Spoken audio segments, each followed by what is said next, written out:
최근 데뷔전에서 최고의 선수로 뽑힌 이강인에 대한 관심이 높아져 가고 있습니다. 엔리케 감독이 좋아하는 다재다능하고 창조적인 선수라는 점을 부각하고 있는데요. 현지 매체 레퀴프 등에서는 이강인이 마요르카에서 중원에서 활약했었고 엔리케 감독이 좋아하는 다재다능함과 더불어 투쟁심까지 갖추고 있어 중용이 예상된다고 보도했습니다. 엔리케 감독도 직접 이강인에 대해 마요르카에서 보낸 마지막 시즌에 크게 성장한 완성형 선수다. 보는 즐거움을 주는 선수이며 중앙과 측면 모두를 잘 소화할 수 있다. 이강인을 데리고 있는 것에 매우 만족스럽다고 발언하기도 했습니다. 다만 엔리케 감독은 공격진에 무한이 등 추가 영입을 원하고 미드필더진에는 귄도안, 실바 등 창조적인 미드필더를 추가하길 원한다고 하는데요. 실제 귄도안과 실바의 이적 가능성은 매우 낮아 엔리케 감독이 원하는 레벨의 선수는 오기 힘들 것으로 여겨지고 있습니다. 이에 이강인이 당연히 중용받을 것으로 현지 매체들도 예상하고 있는데요. 특히 엔리케 감독이 좋아하는 부분이 이강인에게 있기 때문이라고 합니다. 자세한 소식 풋볼픽과 함께 알아보도록 하겠습니다. 프랑스 매체 레퀴프는 16일 PSG가 여전히 창조적인 미드필더를 찾고 있으며 여의치 않을 경우 이강인이 중앙 미드필더 옵션이 될 것이라고 보도했습니다. 이강인을 윙어로 생각하고 영입했으나 플레이메이커로 활용할 가능성까지 염두에 뒀다는 것인데요. PSG는 이번 여름 선수단을 대폭 개편했습니다. PSG의 움직임을 살펴보면 몸값이 비싼 슈퍼스타를 모으기보다 젊고 유망한 인재들 위주로 선수단을 꾸릴 생각인 듯합니다. 세계적 스타인 리오넬 메시와 네이마르가 떠났고 킬리안 음바페도 1년 안에 떠날 가능성이 큰 상황입니다. 새로 영입한 이강인과 곤살로 하무스는 21살입니다. PSG가 창의적인 중원 사령관을 원하지만 생각처럼 영입 작업이 쉽지 않다는 게 문제입니다. 맨체스터 시티의 베르나르도 실바, FC 바르셀로나의 일카이 귄도안 등의 이름이 오르내리지만 모두 팀에서 입지가 탄탄한 데다 B클럽들이어서 핵심 자원을 쉽게 내줄 리 없습니다. 음바페가 직접 베르나르도 실바 영입을 요청했으나 이행되지 않고 있는 사실이 증명되고 있죠. 결국 프랑스 스타들을 영입해달라는 요구사항은 이행이 되어 재계약 등의 문이 열려있지 않나라는 보도가 나오고 있습니다. 프랑스의 스타이면서 음바페와 절친한 사이인 덴벨레와 아직 입단하지 않았으나 이적이 유력한 무한이가 꼽히고 있습니다. 레퀴프가 제시한 대안은 플레이메이커, 전진형 플레이메이커 역할을 수행할 수 있는 이강인입니다. 빠르고 탄력적인 데다 돌파와 크로스가 좋고 동료를 잘 활용한다는 점에서 플레이메이커 역할을 맡길만 하다는 것인데요. 이미 스페인 프로축구 프리메라리가의 마요르카에서 그 역할을 수행한 경험이 있다는 얘기도 덧붙였습니다. 중앙 미드필더 역할이 주어진다는 건 이강인에게도 반가운 일일 수 있습니다. 측면보다 가운데서 공격을 지휘하는 역할은 어린 시절부터 익숙한 이강인입니다. 마요르카 시절에도 팀 사정상 측면에 배치됐지만 가운데로 자주 이동해 공격을 조율하곤 했습니다. 이강인의 역할이 바뀔 가능성을 엿볼 수 있는 움직임은 또 있습니다. 음바페와 하무스, 우스만 덴벨레가 일선에 포진한다면 이강인이 측면 대신 중원에 배치되는 그림이 그려질 수 있습니다. 실제 많은 전문가들이 이강인 선수의 중원 배치를 이야기하고 있고 우가르테를 중심으로 에메리, 비티냐 등이 있으나 창조적 미드필더로는 이강인이 가장 앞서고 있다는 평가입니다.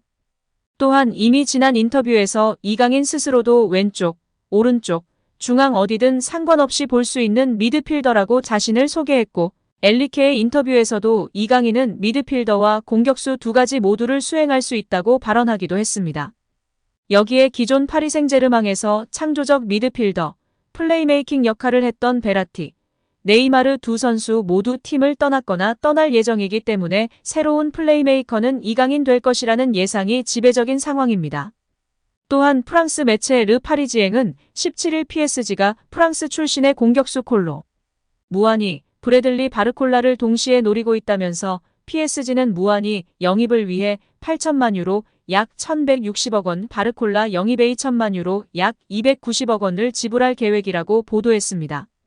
무안이와 바르콜라 모두 최전방은 물론 양쪽 측면 공격수 활용이 가능한 공격수들인데요.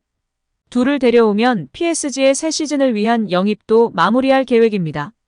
PSG가 두 선수를 모두 잡는다면 최전방 선수진은 두꺼워집니다. PSG에는 최근 훈련에 합류한 킬리언 음바페를 비롯해 올여름 영입한 우스망 덴벨레, 곤살로 하무스, 마르코 아센시오 등의 공격수가 있는데 여기에 2명이 추가되는 셈입니다. 이렇게 된다면 개막전에서 측면 공격수 역할을 맡았던 이강인의 역할도 바뀔 전망입니다. 르 파리지앵은 이강인이 PSG 미드필더 역할을 맡게 될 것이라며 이강인이 전과 다른 포지션에서 뛸 것이라고 예상했습니다. 이 매체는 파리는 현재 팀을 떠날 것으로 보이는 마르코 베라티의 대체자를 구하고 있지만 쉽지 않은 상황이다. 베라티가 떠난다면 내부에서 해결책을 찾을 것이라면서 PSG는 이강인의 다재다능함을 눈여겨보고 영입했다. 최근 몇 시간 동안 PSG 내부에서는 이강인의 창의성이 발휘될 수 있는 3인 미드필더 기용 가능성에 대해 논의가 이뤄졌다고 전했습니다. 이강인이 중원에서 뛰게 되면 빼어난 개인기를 앞세운 탈압박과 정확한 왼발킥과 패스의 장점이 더욱 부각될 수 있는데요. 르 파리지앵에 따르면 PSG 내부에서는 상대 수비와 미드필더 사이 공간을 침투하는 이강인의 움직임을 높게 평가하고 있습니다. PSG는 프리시즌과 리그 개막전에서 창의적으로 중원에서 경기를 풀어갈 미드필더의 부재를 느끼며 답답한 경기를 펼쳐나갔습니다. 이강인이 중원에서 합격점을 받는다면 측면보다 더욱 경쟁력을 갖게 될 수 있다고 보는 견해가 주를 이루고 있는 상황입니다. 이강인의 중원 활용은 당장 20일 펼쳐질 툴루즈전부터 볼 수 있을 전망인데요. 르 파리지앵은 루이스 엘리케 PSG 감독은 툴루즈를 상대로 이강인, 마누엘 우가르테, 에머리로 이뤄진 중원을 구성할 수 있다고 예상했습니다. 창의적인 패스를 제대로 뿌려줄 줄 아는 이강인 선수입니다. 이미 개막전에서 패스 성공률 88%의 전진 패스가 대다수였고 키패스는 1회였으며 크로스는 12차례나 있었습니다. 제대로 찬스를 못 살린 동료들로 인해 공격 포인트를 달성하지 못했는데요. 툴루즈전에서는 음바페와 함께인이 가능할 것 같습니다. 음바페도 자신에게 양질의 패스를 공급해줄 창의적 미드필더인 이강인으로 인해 잔류로 마음을 잡은 것 같죠. 프랑스 매체 레퀴프는 엘리케는 공격진의 추가 영입과 미드필더진의 창조적인 역할을 할 수 있는 미드필더를 추가하길 원한다. 그러나 상황이 여의치 않으면 이강인이 그 역할을 수행할 것이다. 이강인은 중앙과 측면 모두를 소화하는 활동 반경이 넓고 다재다능한 미드필더로 엘리케 감독이 좋아하는 유형이다. 무엇보다도 많이 뛰고 팀에 헌신하며 투쟁적인 모습도 장점으로 꼽히고 있다. 이강인은 중용을 받으며 더욱 성장할 것으로 기대받고 있는 선수 중 한 명이다 라고 보도했습니다. 국내의 축구 전문가는 엘리케 감독의 스페인 시절을 살펴보면 네임밸류로 선수를 뽑지 않았다. 자신의 축구 철학, 축구 전술에 부합하는 것을 가장 중요시한다. 그래서 리버풀의 알칸타라가 떨어지고 가비, 솔레르 등이 뽑힌 것이다. 엘리케 감독은 당연히 볼간수를 잘하고 탈압박에 능한 선수를 좋아한다. 이 점은 기본적인 사항이고 그 다음에 압박하고 많이 뛰고 수비 가담 많이 하는 전투적인 스타일을 좋아한다. 이강인 다행스럽게 이러한 유형에 해당된다고 본다. 스페인 현지에서도 수비 가담, 압박 능력, 많이 뛰는 점 등을 장점으로 꼽기까지 했다. 단점으로 지적되던 부분을 장점으로 승화시킨 엄청난 노력과 재능이라고 생각한다. 이강인은 계속해서 성장하고 있다. 고 발언했습니다. 정말 월클로서의 여정이 시작되고 있는 이강인 선수 같은데요. 이제 음바페, 덴벨레 등과 호흡하게 되는 이강인 선수. 과연 이번 시즌 과연 어떤 모습을 보일지 귀추가 주목되는 상황입니다. 오늘도 시청해주셔서 감사합니다. 늘 건강하시고 더 좋은 영상으로 찾아뵙겠습니다. 구독과 좋아요도 잊지 마시고 부탁드립니다. 감사합니다.